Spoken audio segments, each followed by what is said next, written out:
Let's just dive right in.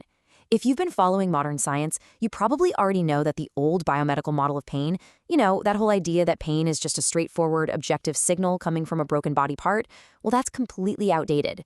But today we are going to take a much deeper look.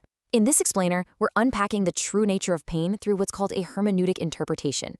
It sounds complex, but it's really just a fascinating way of looking at the complete, beautifully integrated picture of the human experience. So let's start with a massive question. Does tissue damage always cause pain? Well, if we look closely at the empirical evidence, the answer is a resounding no. I mean, think about asymptomatic disc bulges.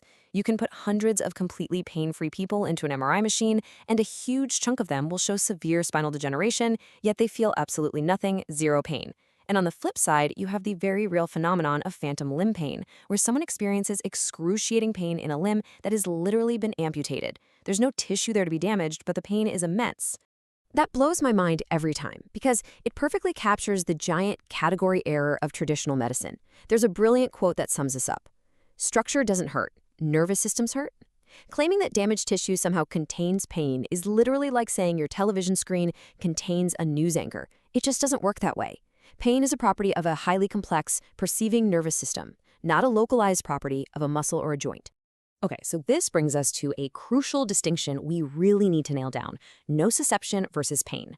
Nociception is just raw data. It's your body's detection of actual or even just potential tissue damage. Pain, on the other hand, is the conscious, felt experience. You can absolutely have nociception without pain, like, say, a gnarly bruise you got during a super stressful event that you never even felt happening. And, as we just talked about, you can have pain without nociception. So the takeaway here is that pain is an inference. It's your nervous system's absolute best guess about what's happening based on all the available data.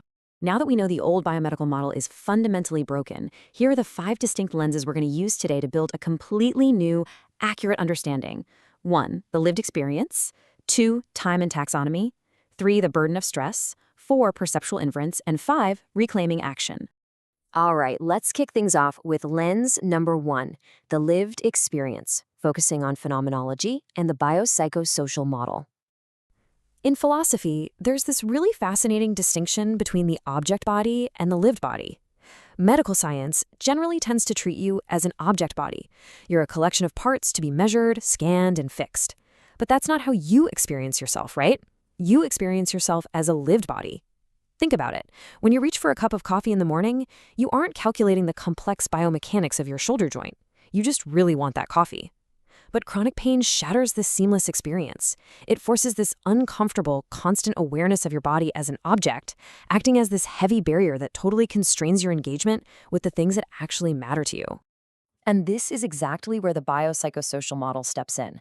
Your biology provides the physical substrate, sure, but your psychology totally shapes your perception, and your social context gives the whole experience its meaning. And the crucial thing here is that these elements aren't just added together in some simple equation. They are in constant dynamic interaction. Your financial stress or your deep-seated beliefs about your own body actually alter the way your nervous system physically processes sensory information. It's all connected. Moving right along to lens number 2, time and taxonomy. Basically, how we classify the way pain presents itself. It's really interesting to see how pain actually transforms over time. Acute pain, in those first few days or weeks, is mostly just about tissue protection. But as we transition into subacute and then into persistent pain, which is anything lasting more than 3 months, the problem fundamentally shifts. At that point, the tissue has almost certainly healed, but the nervous system is still stuck on high alert. The adaptive problem you're dealing with has genuinely changed from early tissue protection to a much later need for system regulation. Plus, we have entirely different categories of pain to consider. Nociceptive is your classic sprained ankle. Neuropathic means there's direct nerve irritation. But then there's nociplastic pain, and this is wild. This is where the central nervous system itself becomes so sensitized that it starts processing totally normal signals as dangerous.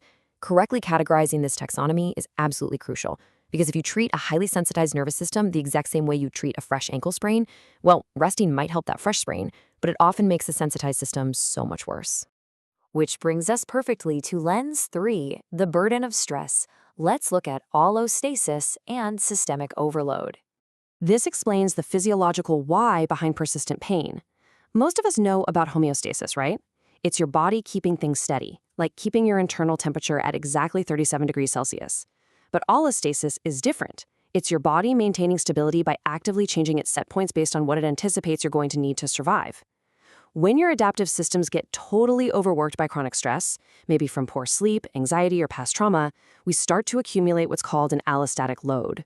So, chronic pain isn't failed tissue repair at all. It's actually a dysregulated adaptation to chronic life stress. The alarm system is just stuck in the on position.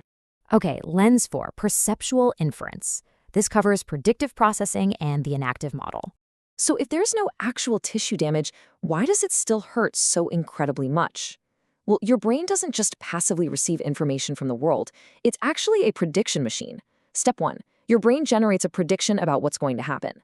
Step 2, sensory input arrives from your body. Step 3, the brain compares its prediction to that actual input. And step 4, it tries to minimize any errors between the two. When you're dealing with chronic pain, your brain is acting as a hyper-overprotective alarm system. It becomes way too precise in predicting danger. Because it expects pain so strongly, even totally safe sensory inputs, like just bending over to tie your shoe, are interpreted as high-precision threat signals. Your brain literally creates the pain to match its own prediction. But here's the thing. This doesn't just happen invisibly inside your skull. The enactive model reveals that pain is actually carried out through your embodied engagement with the environment. Basically, you don't just have pain, you do pain.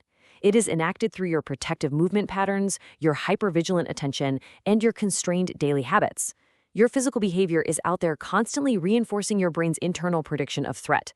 Finally, we hit lens number 5, reclaiming action, looking at active inference and attractor dynamics. So how do we actually unlearn this? Well, chronic pain creates this nasty, self-reinforcing defensive loop. You predict that a movement will be a threat, so you act protectively, like stiffening your lower back before you lift something. But that awkward, guarded movement causes weird, novel sensory input, which your anxious brain instantly interprets as a confirmed threat. See? You are constantly reinforcing those safe, protective behaviors, heavily exploiting what you already know, and completely avoiding the exploration of new, relaxed ways to move. To break out of this loop, it helps to look at complex systems math, specifically attractor dynamics.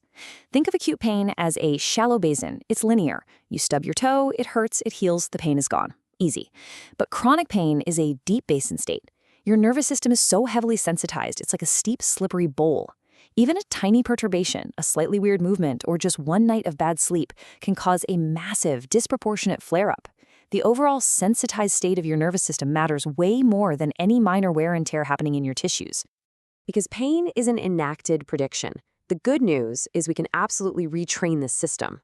We do this by designing very safe movement experiments that give your nervous system permission to update its defensive model. We reframe movements as safe experiments, not pass or fail tests. We gently provide experiences that actively violate your brain's negative expectations.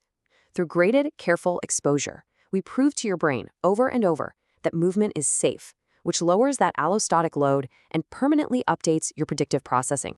Okay, so we've looked at all these multiple, isolated, theoretical lenses today.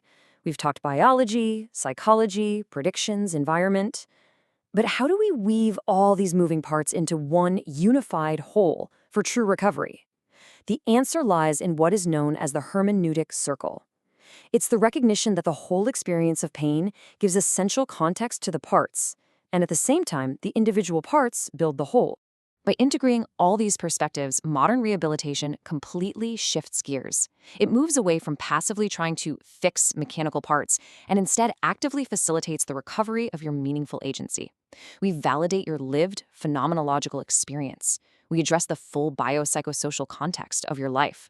We reduce the allostatic stress overload on your nervous system. We use safe movement to update your brain's threat predictions. Ultimately, we treat you as a whole, dynamic human being interacting with your environment. So I'm going to leave you with this final thought. Are you ready to completely rethink your relationship with your own body?